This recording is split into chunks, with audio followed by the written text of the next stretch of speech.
प्रतिपच्छंद्र लेखेवर देशनर विश्वर वंदिता शासन शिवशेषा मुद्राभद्राय राज. नमस्कार मंडळी, स्वागत आहे आपल्या न्यू व्लॉगमध्ये. तर आज आम्ही जाणार आहोत मानगडला, जो की आमच्या गावापासून खूप जवळ आहे. तर मानगडचं वातावरण खूप प्रसन्न आहे, जरा वनवा वगैरे गेलेला आहे. आणि आपण हा बघा, आमचा शुभम दादा मुंबईवरून आला आहे खास मानगड फिरण्यासाठी.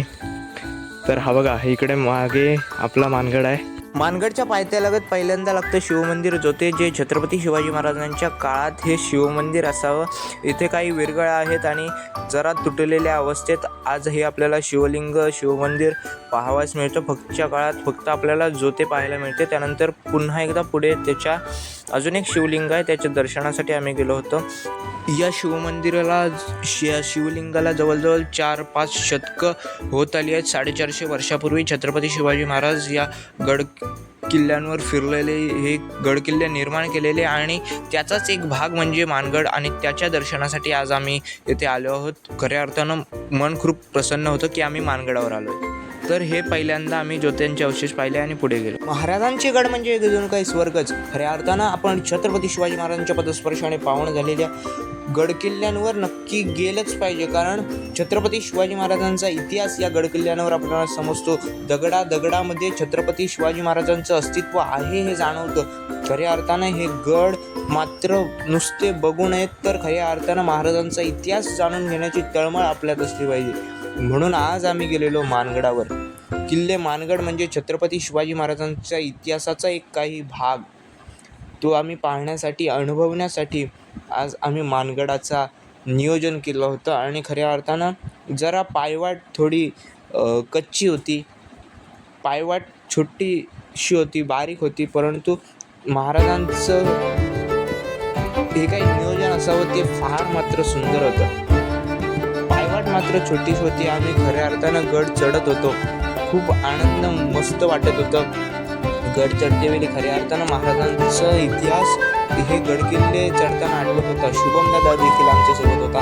खास तो मुंबईवरून हा मानगड दर्शन करण्यासाठी आला होता. या मानगडाचं दर्शन घ्यावं अशी त्याची इच्छा होती, म्हणून आम्ही आज या मानगडाच्या दर्शनासाठी आलो. खऱ्या अर्थानं रस्ता फार खराब आहे, अरुंद आहे आणि दगडे देखील त्याचप्रमाणे आहेत, परंतु आम्ही त्यांचा विचार न करता थेट गेलो वरती विंजाई मातेच्या दर्शनासाठी.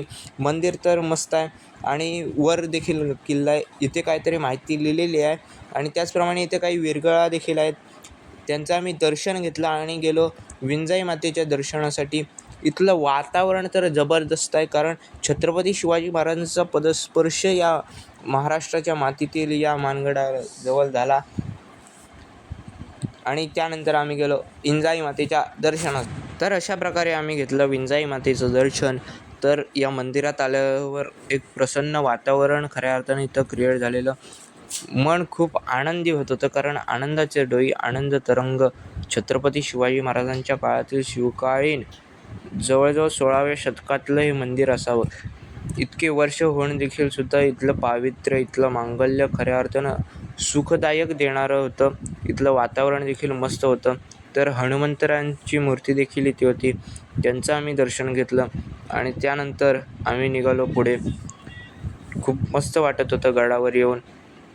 इथलं वातावरण, इथली सावली, आणि खऱ्या अर्थानं आम्ही उन्हात गेलो असताना देखील मस्त अशी हवा वरती सुटलेली होती. मस्त वाटत होतं, अगदी गरमही होत नव्हतं. तर इकडे वातावरण तर खूप मस्त होतं, झाडं, सावली वगैरे खूप मस्त वाटत होतं.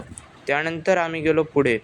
तर बघा आमचा शुभम दादा कसा गड सर करतो. तर हा होता महादरवाजा, इथून एंट्री करायची होती. तर आम्ही जरा इथे विश्रांती घेतली, मस्त पाणी वगैरे प्यायलो. शुभम दादा मस्त गडाचा आनंद लुटत होता. भयान शांतता, एकांत आणि मस्त असं वातावरण इथे निर्माण झालेलं, कारण गडावरती कोणच नव्हतं, फक्त आम्ही दोघंच होतो. तर इकडे आहे धान्य कोठार, आणि तर इकडे होता महादरवाजा. इथूनच आपण प्रवेश केला होता आणि खऱ्या अर्थानं तिकडे समोर आहेत चासगाव. तर वातावरण तर जबरदस्त होतं. या मानगडावरून कित्येक गावं आपल्याला पाहता येतात. आमचा शुभमदादा विचार करत होता नक्की गड बांधला तरी कसा असेल. तर या साईडला होतं धान्य कोठार. तर आम्ही नंतर जाणारच आहोत धान्य कोठारामध्ये. इथलं वातावरण तर जबरदस्त होतं आणि हे धान्य कोठार पाण्याच्या टाकीच्या बाजूलाच होतं. इथलं निसर्गरम्य वातावरण तर आम्हाला खूप आवडलं, कारण ह्या धान्य कोठारामध्ये अजिबात गरम होत नव्हतं. इतकं ऊन असताना देखील इकडे पाण्याच्या टाक्या देखील होत्या. महाराजांचं त्या काळचं उत्तम असं नियोजन, धान्य कोठारामध्ये पाण्याच्या टाक्या, त्या पण दगडी भागात. सुंदर नियोजन होतं. सुंदर असं महाराजांचे कौशल्य होतं बांधकामामध्ये. इकडे फक्त एकच दरवाजा होता, इकडे खिडकी असावी असं वाटते. तिकडे आता दगडी आहेत, परंतु इथे हवा एकदम मस्त लागते, कारण गड थोडाफार उंच आहे आणि मस्त वाटतं. तुम्ही देखील या मानगडाला नक्की भेट द्या. खूप मस्त वाटतं. निसर्गरम्य वातावरण, महाराजांचा इथला असणारा इतिहास जाणून घेण्याचा नक्की प्रयत्न करा. तर हे होतं धान्य कोठार. म्हणजे इथे धान्य साठवलं जायचं आणि खऱ्या अर्थानं सैनिकांना वगैरे वाटण्यात यायचं. आणि त्यानंतर आम्ही गेलो वरती काही जोत्यांचे अवशेष आहेत. तर इकडे पाट्या देखील लावलेल्या आहेत, कुठे काय आहे ते. आणि इंजाई मातेच्या मंदिराच्या बाजूला एक नकाशा देखील आहे. त्याचप्रमाणे इकडे राजसदर वगैरे सर्व काही होतं. सरसेनापतींचा वाडा देखील होता. इकडे वातावरण तर जबरदस्त होतं. उंच असं मस्त हवा देखील लागत होती. तर आम्ही संपूर्ण मानगडाचा आनंद लुटला. आणि त्यानंतर इकडे या कड्यावर जर गेलो तर संपूर्ण बरेच गावं दिसतात. जसं की बोरवाडी असेल, चाच त्या साईडला मागे दिसायचं, बोरवाडी. त्याचप्रमाणे बरीच गावं दिसतात. इकडे देखील गडाचा काही भाग आहे. तिकडे ध्वज देखील आहे, एक माची आहे, परत बुरुज देखील आहे. त्यानंतर आम्ही जरा गावांचं निरीक्षण करत होतो. तर सुंदर असं वातावरण वरती निर्माण झालेलं, मस्त वाटत होतं. महाराजांचा इतिहास, महाराजांचा अनुभव, या मानगडावरील अनुभव तर फार प्रसन्न वाटत होता. नजर जात नाही तोपर्यंत दृश्य आम्हाला पाहता येत होतं. अनेक गावं आम्ही वरून पाहिली. शुभमदादा सांगत होता हे गाव. तर आमचं गाव जरा काही दिसत नव्हतं, परंतु आम्हाला 3 कळस दिसले, म्हणजे आमचं गाव दिसलं.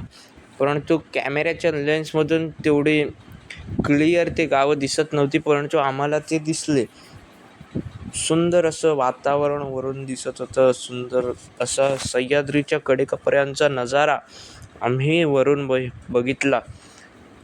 खरं तर हा मानगड बहुतांश आक्रमणापासून बचाव कार्य करण्यासाठी असावा असं वाटतं. कारण जर सैन्य आलं तर इथून स्पष्टपणे दिसू शकतो. ह्या राजमाच्या आता नवीनच बांधलेल्या आहेत. इथे राजसदर होती. इथे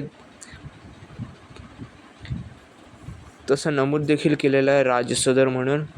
तर इकडे राजसदर होती. जरा गडाची दुरावस्था झालेली आहे, परंतु आता नवं बांधकाम चालू आहे. इकडे सरसेनापतींचा वाडा आणि तिकडे समोर राजध्वज होतं. गडाचं काम चालू असल्यामुळे ते दगडी वगैरे सर्व काही पडलेलं आहे. आम्ही गेलो तेव्हा बहुतेक काम बंद असावं. आम्ही गेलो तेव्हा कोणीही नव्हतं. तर इकडे हवालदारांचं काहीतरी हे असावं, म्हणजे सैनिकांसाठी आरामखाना. आणि त्यानंतर इकडे एक महादेवाची पिंड देखील होती.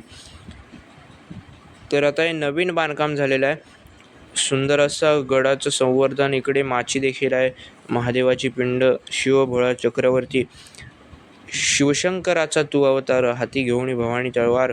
खऱ्या अर्थानं महाराज म्हणजे रुद्राचे अवतारच होते जणू काय. या महाराष्ट्राच्या मातीत त्यांनी नवा इतिहास पेरला. गोरगरीब जनतेला न्याय देण्याचं काम छत्रपती शिवाजी महाराजांनी अवघ्या 50व्या वर्षावयामध्ये संपूर्ण केलं. गोरगरीब जनतेला न्याय दिला आणि खऱ्या अर्थानं अत्याचाराविरुद्ध, अन्यायाविरुद्ध आवाज उठवण्याचं काम शिवछत्रपतींनी केलं.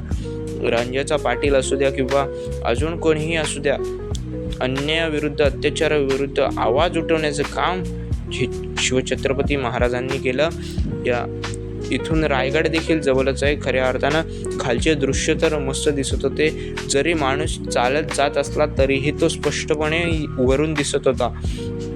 इतकं मस्त वाटत होतं. हवा देखील सुटलेली. तर हे शिवमंदिर जोते जे की आपण मागाशी बघितलं, इथून स्पष्ट सर्व काही दिसतं. तर हा सरसेनापती वाडा होता. तर इकडे पाण्याच्या टाक्यात पाणी जरा गडूळ आहे, त्याप्रमाणे इकडे आहे ध्वज. त्यानंतर तिकडे आहे ढालकाठी बुरुज. तर हे बघा मानगडवाडी गाव आणि हा बुरुज ढालकाठी बुरुज.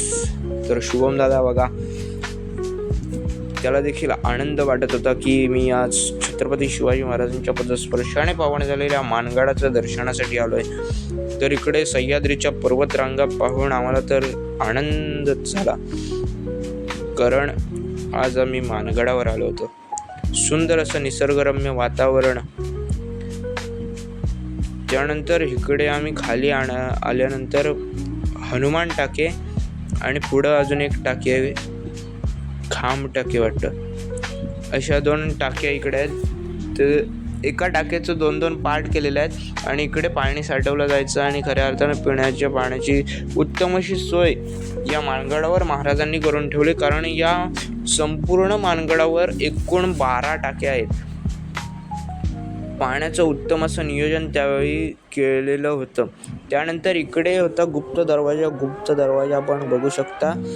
इथे 5 पायऱ्या आहेत आणि त्यानंतर खाली उतरण्यासाठी एक रस्ता आहे. रस्ता म्हणजे असा प्रॉपर रस्ता नाही. जर कोण एखादा शत्रू जर आला आणि खऱ्या अर्थानं गड सोडण्याची वेळ आलीच तर ह्या गुप्त दरवाजाने आपण खाली जाण्याचा मार्ग होता. तर अशा प्रकारे उत्तम असं नियोजन महाराजांनी या मानगडाच्या बांधकामासाठी वापरलं होतं. सुंदर असं भव्य दिव्य असा हा गड. इतका काही भव्य दिव्य नाही, परंतु लहान आहे पण मस्त आहे. अशा प्रकारे मानगडाचं आम्ही दर्शन घेतल्यानंतर आम्ही पुन्हा निघालो आमच्या घरच्या दिशेने. वातावरण तर जबरदस्त होतं आणि शुभमदादा देखील खास मुंबईवरून हा मानगडाच्या दर्शनासाठी आलो होतो. आम्ही जरा पायऱ्यांवर आराम करण्यासाठी बसलेलो आहे. तर गड फिरून खूप मस्त वाटलं. महाराजांचा इतिहास वाचताना जसं वाटतं महाराज आपल्यात आहेत, तसं या गडकिल्ल्यांवर आल्यावर नक्की वाटतं की महाराज अजून आहेत.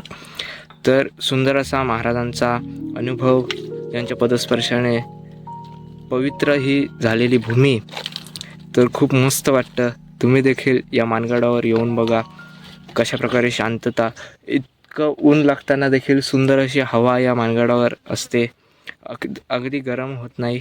धान्य कोठारात तर खूप मस्त वाटतं.